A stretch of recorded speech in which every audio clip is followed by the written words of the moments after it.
El avión de la Bella Durmiente. Era bella, elástica, con una piel tierna del color del pan y los ojos de almendras verdes, y tenía el cabello liso y negro y largo hasta la espalda, y una aura de antigüedad que lo mismo podía ser de Indonesia que de los Andes.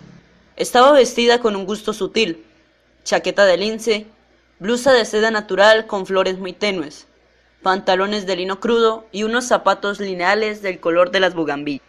Esta es la mujer más bella que he visto en mi vida, pensé, cuando la vi pasar con sus sigilosos trancos de leona, mientras yo hacía la cola para abordar el avión de Nueva York en el aeropuerto Charles de Gaulle de París. Fue una aparición sobrenatural que existió solo un instante y desapareció en la muchedumbre del vestíbulo.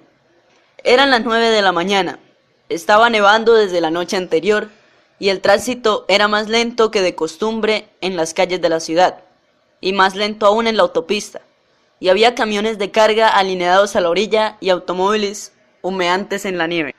En el vestíbulo del aeropuerto, en cambio, la vida seguía en primavera. Yo estaba en la fila de registro detrás de una anciana holandesa que demoró casi una hora discutiendo el peso de sus 11 maletas.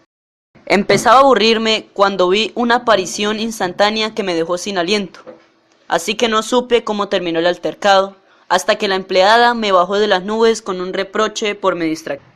A modo de disculpa le pregunté si creía en los amores a primera vista. Claro que sí, me dijo. Los imposibles son los otros. Siguió con la vista fija en la pantalla de la computadora y me preguntó qué asiento prefería, fumar o no fumar. Me da lo mismo, le dije con toda intención, siempre que no sea al lado de las 11 maletas. Ella lo agradeció con una sonrisa comercial sin apartar la vista de la pantalla fosforescente. Escoja un número, me dijo. 3, 4 o 7. 4. Su sonrisa tuvo un destello triunfal. En 15 años que llevo aquí, es el primero que no escoge el 7. Marcó en la tarjeta de embarque el número del asiento y me la entregó con el resto de mis papeles, mirándome por primera vez con unos ojos color de uva que me sirvieron de consuelo mientras volví a ver a la bella. Solo entonces me advirtió que el aeropuerto acababa de cerrarse y todos los vuelos estaban diferidos. ¿Hasta cuándo? Hasta que Dios quiera, dijo con su sonrisa. La radio anunció esta mañana que será la nevada más grande del año.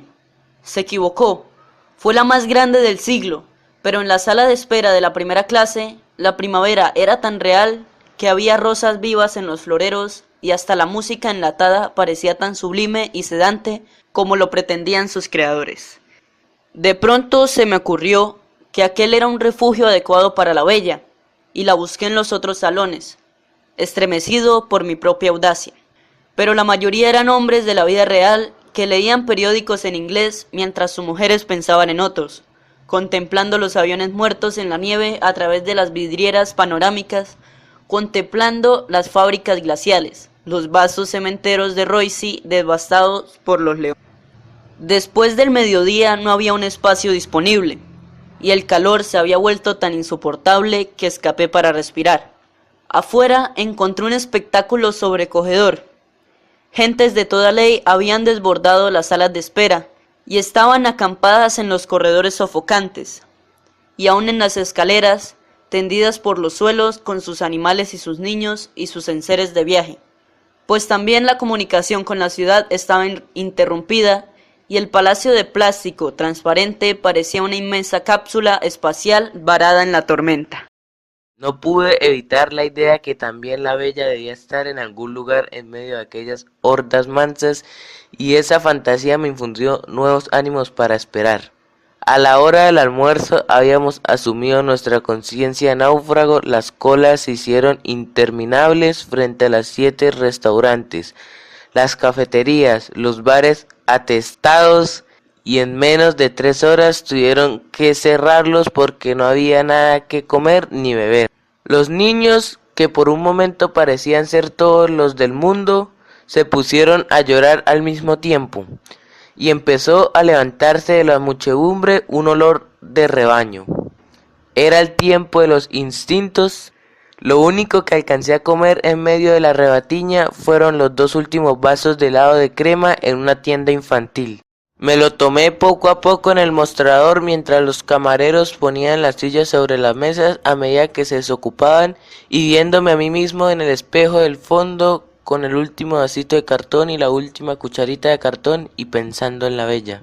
El vuelo de Nueva York previsto para las 11 de la mañana salió a las 8 de la noche. Cuando por fin logré embarcar, los pasajeros de la primera clase estaban ya en su sitio y en una azafata me condujo al mío. Me quedé sin aliento.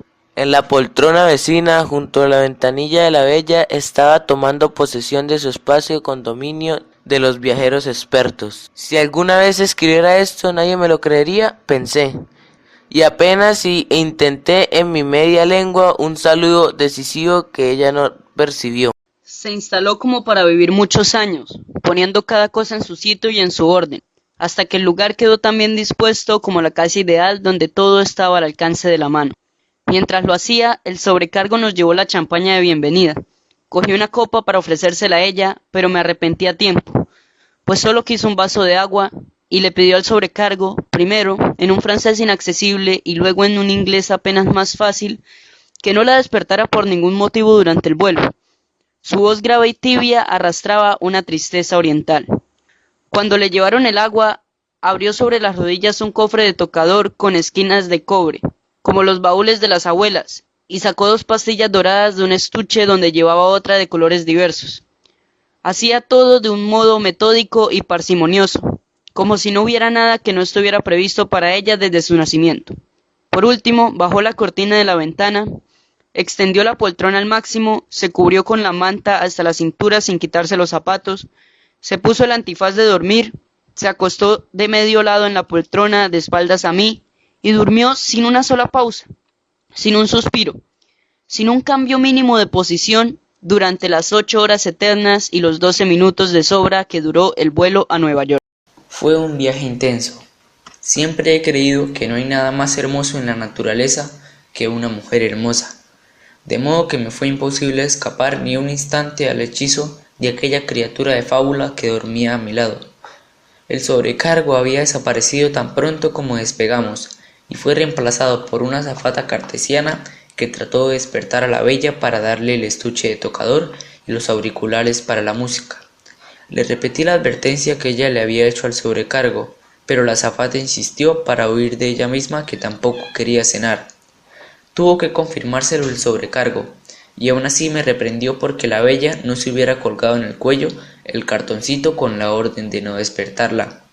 Hice una cena solitaria, diciéndome en silencio todo lo que le hubiera dicho a ella si hubiera estado despierta.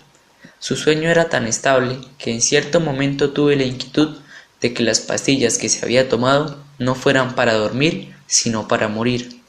Antes de cada trago levantaba la copa y brindaba. A tu salud, bella. Terminada la cena apagaron las luces, dieron la película para nadie y los dos quedamos solos en la penumbra del mundo.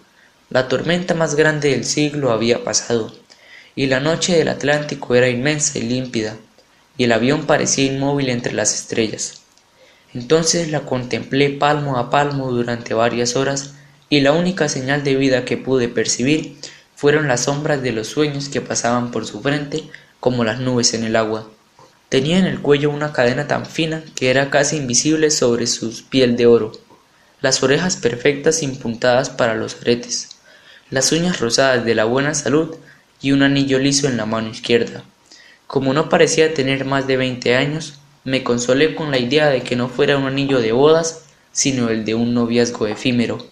Saber que duermes tú, cierta, segura, cauce fiel de abandono, línea pura, tan cerca de mis brazos maniatados, pensé, repitiendo en la cresta de espumas de champaña el soneto magistral de Gerardo Diego.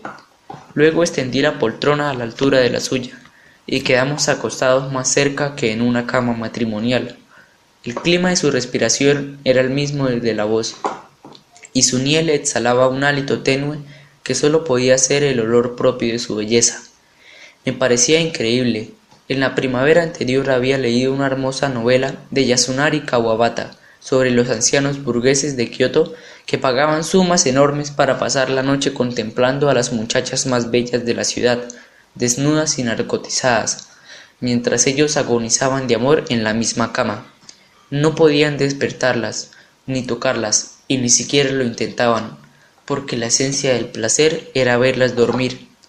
Aquella noche, velando el sueño de la bella, no solo entendía aquel refinamiento senil, sino que lo vivía a plenitud. ¿Quién iba a creerlo?, me dije con el amor propio exacerbado por la champaña. Yo, anciano japonés a estas alturas. Creo que dormí varias horas, vencido por la champaña y los fogonazos mudos de la película, y desperté con la cabeza agrietada. Fui al baño. 2 lugares detrás del mío yacía la anciana de las 11 maletas, despatarrada de mala manera en la poltrona. Parecía un muerto olvidado en el campo de batalla. En el suelo, a mitad del pasillo, estaban sus lentes de leer con el collar de cuentas de colores, y por un instante disfruté de la dicha mezquina de no recogerlos. Después de desahogarme de los excesos de champaña, me sorprendí a mí mismo en el espejo, indigno y feo, y me asombré de que fueran tan terribles los estragos del amor. De pronto el avión se fue a pique, se enderezó como pudo y prosiguió volando al galope. La orden de volver al asiento se encendió.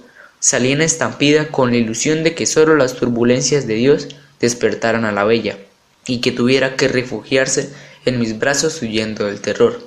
En la prisa estuve a punto de pisar los lentes de la holandesa, y me hubiera alegrado, pero volví sobre mis pasos, los recogí y se los puse en el regazo, agradecido de pronto de que no hubiera escogido antes que yo el asiento número 4. El sueño de la bella era invencible. Cuando el avión se estabilizó, tuve que resistir la tentación de sacudirla con cualquier pretexto, porque lo único que deseaba en aquella última hora de vuelo era verla despierta, aunque fuera enfurecida, para que yo pudiera recobrar mi libertad y tal vez mi juventud. Pero no fui capaz. Carajo, me dije, con un gran desprecio. ¿Por qué no nací Tauro? Despertó sin ayuda en el instante en que se encendieron los anuncios del aterrizaje y estaba tan bella y lozana como si hubiera dormido en un rosal. Solo entonces caí en la cuenta de que los vecinos de asiento en los aviones, igual que los matrimonios viejos, no se dan los buenos días al despertar. Tampoco ella.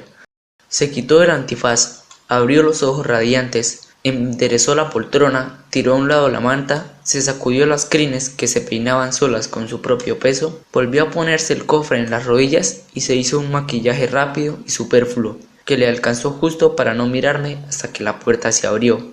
Entonces se puso la chaqueta de lince, pasó casi por encima de mí con una disculpa convencional en castellano puro de las Américas, y se fue sin despedirse siquiera, sin agradecerme al menos lo mucho que hice por nuestra noche feliz, y desapareció hasta el sol de hoy en la Amazonia de Nueva York. Junio del 1982.